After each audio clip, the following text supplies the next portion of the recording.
Olá, sejam todos muito bem-vindos. Estamos reunidos aqui para mais um episódio do podcast da GTI. Eu estou aqui com o André Gordon, sócio fundador da casa, gestor dos nossos fundos, para começar do começo hoje, Gordon. Explica para gente, assim, para uma pessoa totalmente leiga que acabou de chegar aqui, o que é um fundo de investimentos. É interessante, porque para nós que estamos no dia a dia é uma coisa simples, mas quando você pergunta para uma pessoa de fora, ela acha que é uma caixa preta, o que é aquilo, é um fundo, né? A pessoa não tem a menor noção, às vezes, do que é. E é bastante simples, né? O fundo nada mais é do que um condomínio, né? Então, de um lado, você tem investidores que compram cotas desse fundo, né? Então, como se fosse um edifício, cada um tem o seu apartamento, no fundo, cada um tem as suas cotas, né? Com a diferença que não precisam ser do mesmo tamanho. Você pode comprar 10 cotas, outro compra 1.000, cada um conforme a sua necessidade, sua vontade, escolhe como quer estar alocado. E o gestor, no caso, nós recebemos esses recursos através desse CNPJ, que é esse veículo, esse fundo, e a gente aloca esses recursos em capital de empresas, né? Em frações de empresas, né? Ou nas ações, no caso, o fundo de ações.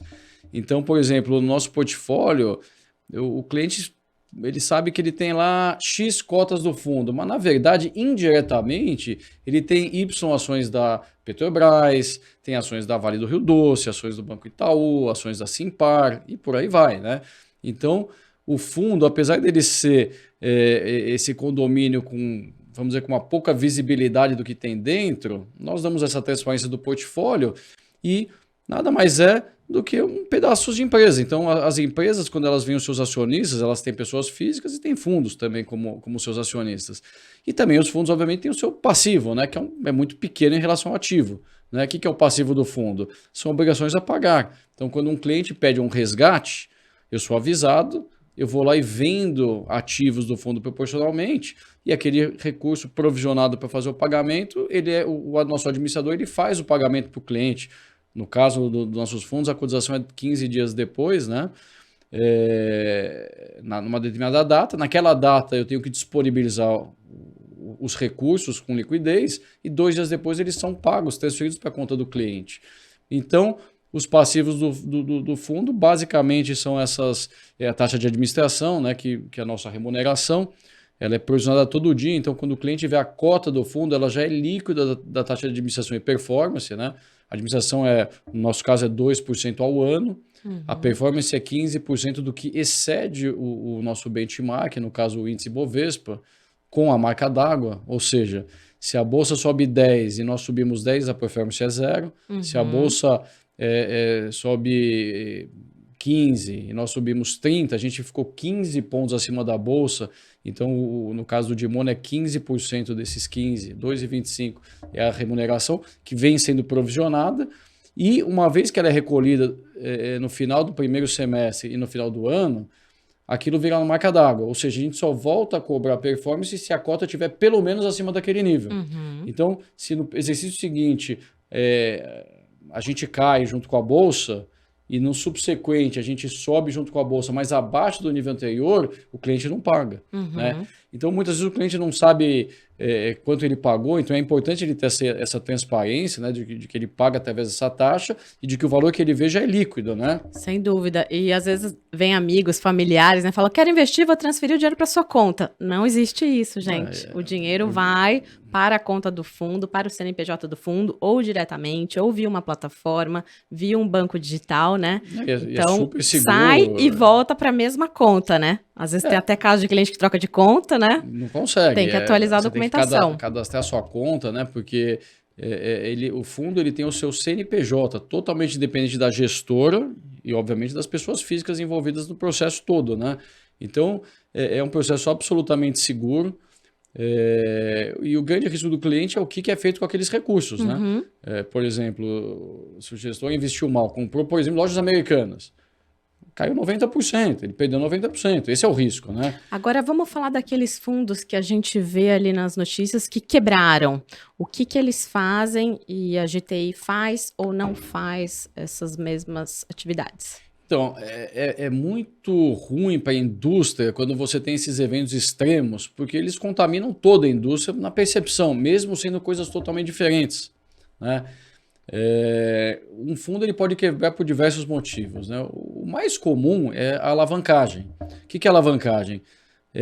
O gestor, para um determinado patrimônio líquido do fundo, por exemplo, 100, ele tem uma exposição maior do que esse patrimônio, né? Então, supondo que o fundo possa alavancar 2 vezes, ele vai de 100 para 200. Se cair 50%, o 200 virar 100, ele perde 100, né? Ou seja, ele tem R$ 100 para investir, mas na verdade ele está investindo 200. Exatamente. Se cai 50%, se der errado, ele perdeu ele tem que achar 100%. 100 de algum lugar para entregar. E no caso, se for o principal todo, ele zerou o patrimônio. Agora, imagina que o 100 virou 500, né? Ele vai investir 500. Aí se cair 20%, 20% de 500 é 100, o patrimônio vai para zero. Então ele zerou o patrimônio. Não preciso dizer que se cair 30, 150, ele ficou com menos 50. Vai faltar. Então isso aí, no caso, ele quebrou o fundo. E um detalhe, o fundo ele não pode ficar com patrimônio negativo. Então o administrador ele trava o fundo naquele momento e ele chama para um aumento de capital dos cotistas, né? Então quem assina o contrato, a adesão de um fundo arriscado, tem que saber que se por acaso aquele patrimônio virar, ele vai ser chamado para colocar recursos. Então, você pode perder até mais do que você colocou. E aí, como que o cliente sabe qual é o mandato do fundo que ele está investindo? Então, é muito importante o cliente ler o estatuto do fundo, mas principalmente a comunicação com o gestor, né? Porque muitas vezes o estatuto ele é muito mais amplo e o que interessa realmente para o cliente é qual que é o compromisso do gestor, né? Isso é bastante documentado, lâmina, estatuto,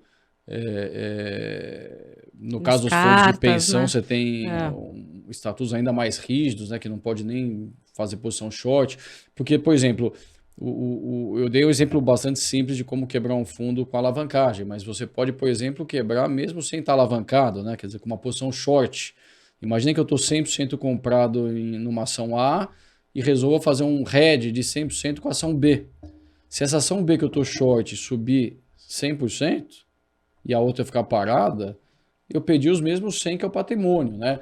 E claro, eu estou exagerando, mas no caminho, né, quando você tem uma perda, imagina que o primeiro dia perdeu um pouco, é chamado para margem de garantia. E a margem não deixa de ser uma proteção aos clientes, né?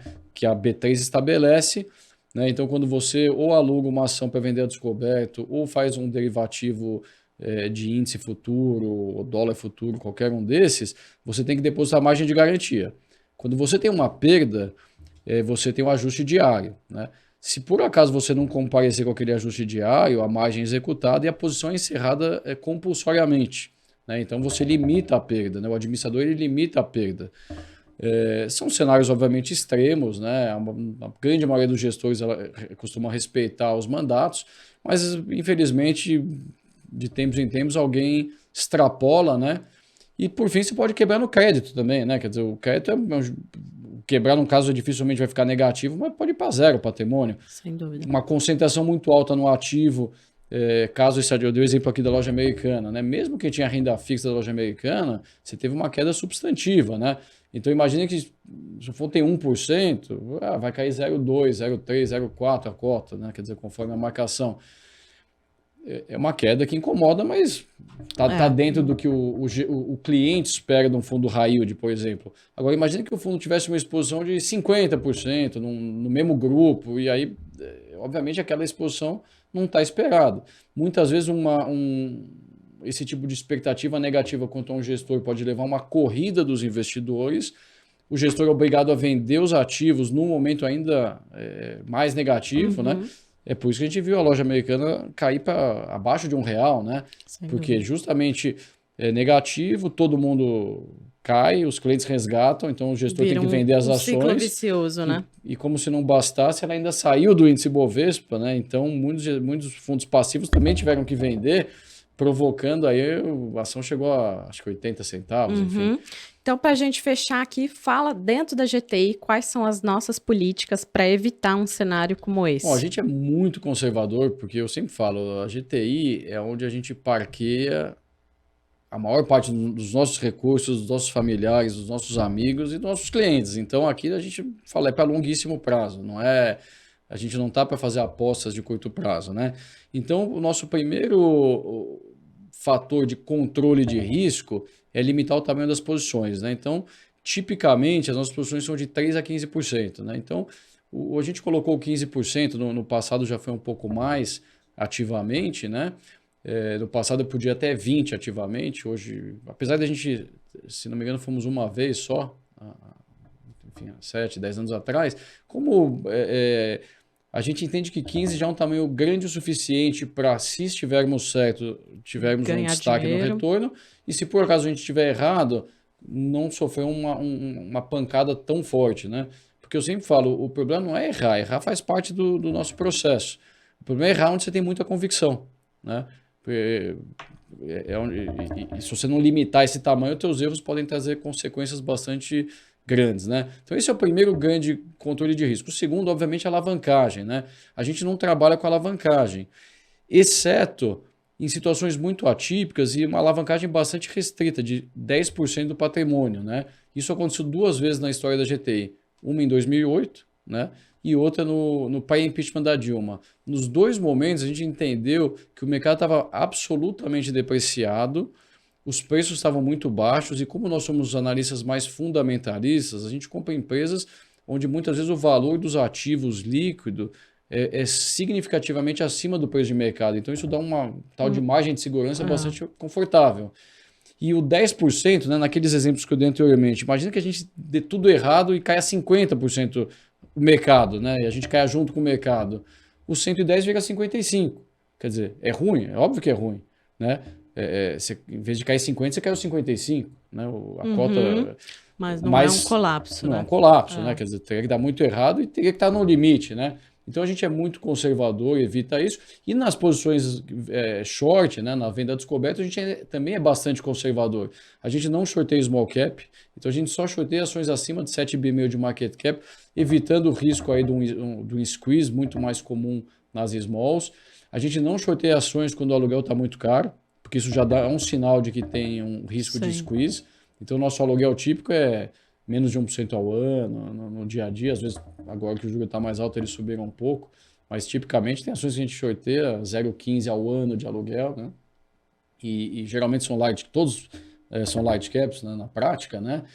E, geralmente, ações que a gente tem uma classe, a gente shorteia a outra classe mais líquida. Então, a gente tem um hedge natural, né? E o nosso limite também é muito maior, né? O nosso limite, a posição típica short é de 0 a 3%. Ou seja, a gente é bastante conservador, podendo ir até 5% quando é um caso, uma empresa muito líquida, grande. Então, para dar um exemplo, uma Vale do Rio Doce é 15, 20% do índice Bovespa, né? Então, você shortear o índice, naturalmente, se você fizer 100% de hedge, você estaria shorteando 15, 20% do fundo em Vale, né? Então, só para as pessoas terem essa referência. A gente controla um pouco a liquidez, né? Em que sentido? O primeiro deles foi definir o tamanho da estratégia, né? Então a gente fechou nosso carro-chefe já vai fazer 1 ano e meio, né? Quase 2 anos. É muito melhor do que diversos concorrentes aí que a gente vê na indústria. Por quê? Porque a gente sabe que nas small caps, principalmente, se você é muito grande, você tem um mercado adverso com muito resgate, você vai ter que vender aquele caminhão de ações num período relativamente curto. Para você montar uma posição, você vai puxar o preço. Para você vender uma posição, você vai derrubar muito. Então, esse é um primeiro ponto. A gente preferiu reduzir tamanho da estratégia, mesmo que sacrificasse o retorno como empresa da GTI, mas não sacrificar os resultados, né? E dentro de um portfólio a gente buscar, quer dizer, óbvio, às vezes você fala, o setor específico, eu gosto dessa small cap. E no outro setor também tem o small cap que eu gosto, mas relativamente eu falo, tá bom, mas nesse eu vou ficar com a large cap, nesse eu vou ficar com a small. Por quê? Porque relativamente a gente tem que calibrar a liquidez consolidada do portfólio, né? Hoje, e nos últimos 4 anos, a gente tem estado muito líquido, né? A gente até lançou o GTI Nimrod, que nem pode ingressar em empresa abaixo de 3 bi, já prevendo, né? E eles ainda são muito parecidos, por quê? Porque a gente está muito pouco ainda em small cap, né? Agora algumas mid viraram small, então indiretamente voltaram, mas a gente há muitos anos, há uns 5, 6 anos, a gente tem investido mais em large caps, até das commodities, alguns varejistas, banco, né? Então essa soma de mecanismos, né? Fora o nosso controle de risco, né? O Edu, ele faz esse controle prévio, ele tem as posições diárias, então A gente nunca teve nenhum evento de sair de mandato, nenhum desenquadramento. Então a gente realmente é muito conservador nisso. E para lembrar, principalmente nossos clientes institucionais, a gente sabe o quão sensível eles são. Sim. E é importante que os clientes, principalmente pessoas físicas, entendam que qualquer descumprimento de mandato numa casa como a nossa implica na perda de clientes muito grandes, né? Tem erros que não podem ser cometidos pelo gestor. O desenquadramento é um deles, né? O desenquadramento ativo. Isso não há risco desse evento, né?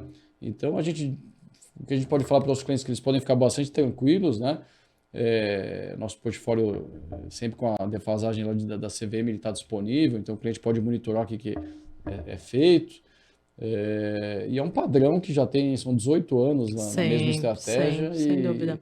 E com zero de qualquer tipo de ruído, né? Então, Maravilha. Acho que deu para ficar bastante claro. O GTI de Moona é um dos fundos mais longevos do mercado. A gente tem muito orgulho de falar isso. Então, o investidor pode ficar tranquilo que seus recursos vão estar lá protegidos dentro do CNPJ do fundo. Bom, acompanhe os próximos episódios para ficarem por dentro do que a GTI tem para compartilhar. Até a próxima.